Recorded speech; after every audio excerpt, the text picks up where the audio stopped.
Trinity even was like, Lara, why would you do that? I mean, who among us could say no to, you know, an ancient dagger? Yeah. You know, she has the best intentions.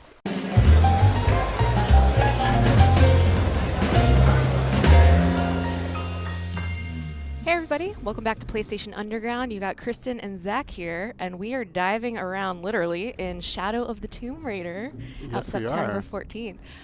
So I was so excited to play this game because this is the first time in a long time that Lara has been able to swim in a Tomb Raider game. I remember in the classics it was always a huge deal, her diving into a tomb, going around, but look at this underwater traversal right now. Yeah, this looks awesome. We saw, so this was your second time playing the game, right? Second time, yes. So I got to play a good stretch of it, about 3-ish hours, I would say, this time. Okay.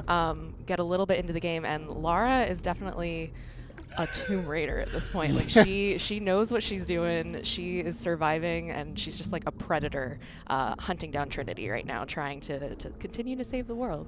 Gotcha. So in the last time we saw this game, there were some terrible incidents that had happened, right? With Lara perhaps inadvertently triggering the apocalypse. Yes. Right? So Lara has been sort of on the hunt for this organization Trinity. By actually taking that artifact before Trinity, she inadvertently started a Maya apocalypse. Oops. Whoops, indeed. Trinity even was like, Lara, why would you do that? I mean, who among us could say no to, you know, an ancient dagger? Yeah. You know, she has the best intentions. So now she's trying to get ahead of them again. She's following a series of clues to continue to stop the series of events, all these cataclysms, and she's trying to get there before Trinity does. Gotcha. Because if they get this second artifact before her, they will be able to finish their plan. Okay.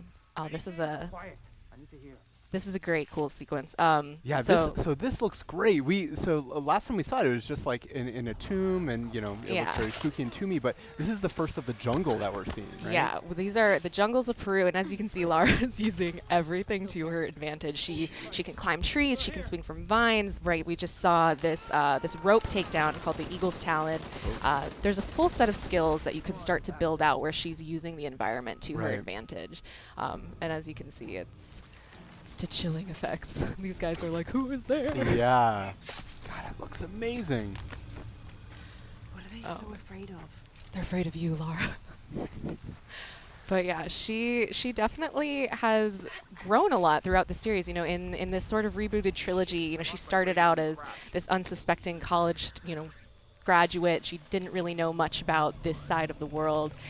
In Rise of the Tomb Raider, she was just starting to learn how to survive. Whoa. What was that? Lara does not know what that is. Okay. Neither does Trinity. Good. So yeah, Peru has a lot of mysteries, has a lot of different creatures in the jungle, a lot of different people that she might interact with. So she's not just trying to hunt down Trinity. She's also just trying to survive nature, survive potentially the locals. Yeah. Not everyone's happy that she's in Peru. Camp set up near abandoned oil factory outside a village. Of course, you're finding artifacts right throughout this. Okay. I was gonna say there was a lot of time that I spent literally just combing every corner, which, you know, this game is so great for that. They have all of the hidden tombs. Right. They have the challenge tombs, which I especially love. They have the extra puzzles that are beyond just the main storyline. But then we have these great combat sequences of just like trying to be stealthy as possible, using her survival instinct. So that's what's happening when you see them ending up getting highlighted. You can see the red enemies. People can see them if you take them down. The yellow ones are out of their field of vision. So you sort of want to take your time, wait it out. So if I took down the red guy, someone else would would alert see that. everybody. Exactly. I see. But nobody notices this. Right, and that's just based on kind of their enemy's vision cones. Yes. I would presume. Okay, cool. Yeah, and this is cool. This reminds me of something we were talking about just before we started taking a look at this footage here that you captured. Is that there's a lot of customization options for kind of how assisted the player is, right? Yeah. So for I believe the first time in this series, I had never really seen this level of customization before. You can change your difficulty settings for different aspects of the game. So it's not just set to an easy, normal, hard for the overall game. You can set it to that you want your combat to be hard, your combat to be super.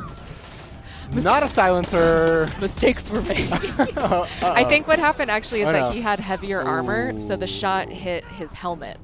So you also have to take into account what level of armor people have and like what will affect them. Fascinating. So yeah, so you can change the puzzles, traversal, and combat to be differing levels of difficulty. So if you're super into the puzzles, you don't want any help, any hints, you can set that to hard. But maybe if you're not as good as exploring and you kind of need to know specifically where to go, you could set that to easy. It definitely sort of opens up a level of how intense do you want to play, what type of adventure do you want Lara to be, and yeah, it really can make the experience very unique. Huh, fascinating. It's a really cool approach. Obviously, everyone likes different parts of games, right? And a game like Tomb Raider is combining all these different elements. So that's a really smart approach. See that you are taking them down again. following in your footsteps. I was like, let's try this one again. So is that, do you try, like, obviously stealth is supported here and throughout the Tomb Raider games. But, you could totally go in guns blazing. Right? Yeah. Yeah. Although, so what's happening here is, for the jungle, you can cover yourself in mud. Oh, what?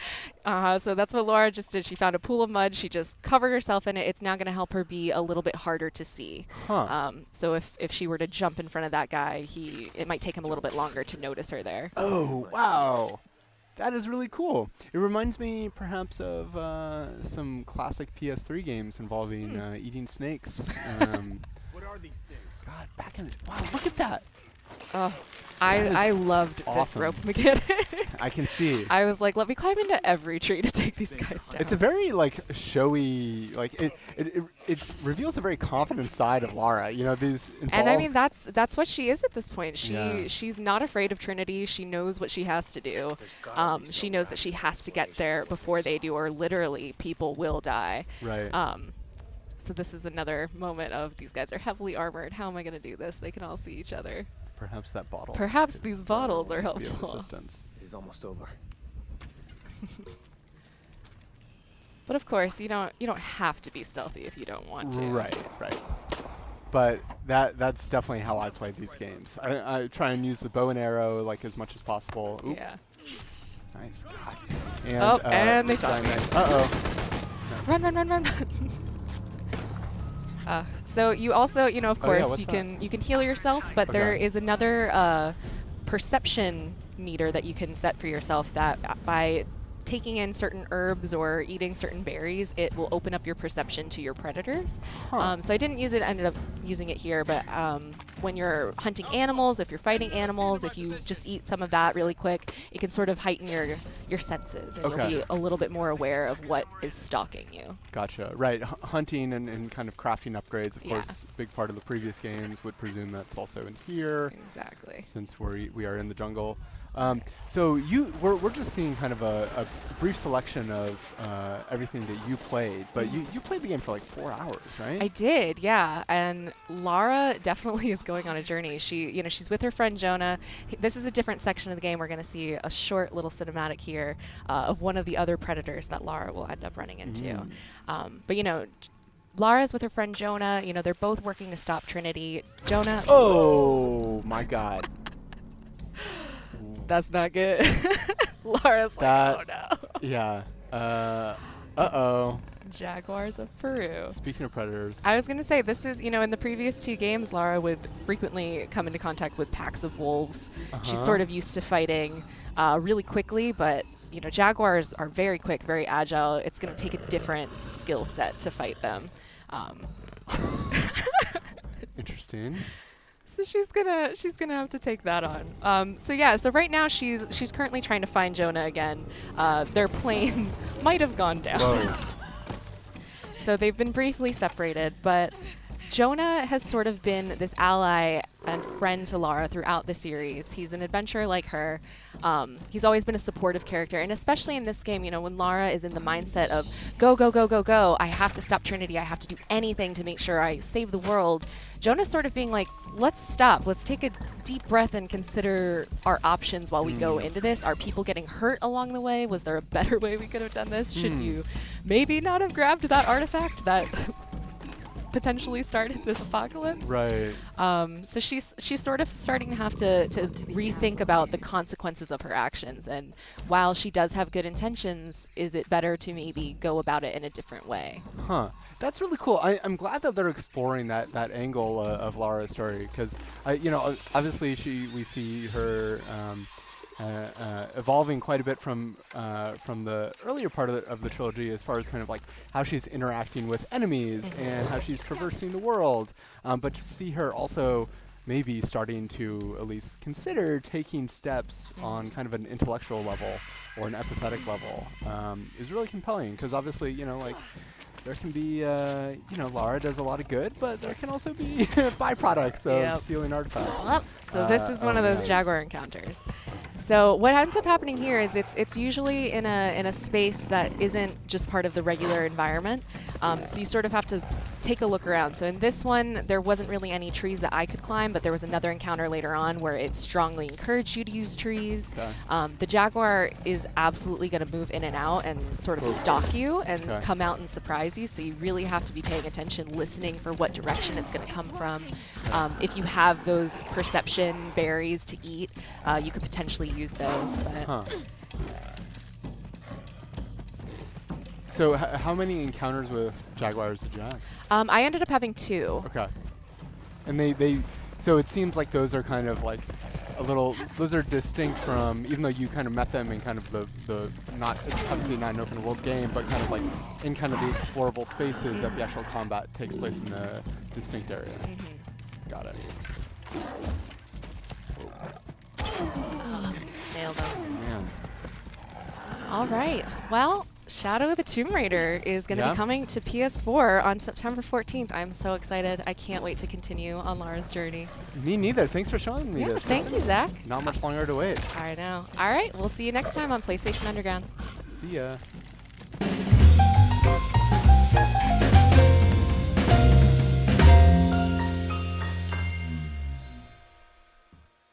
PlayStation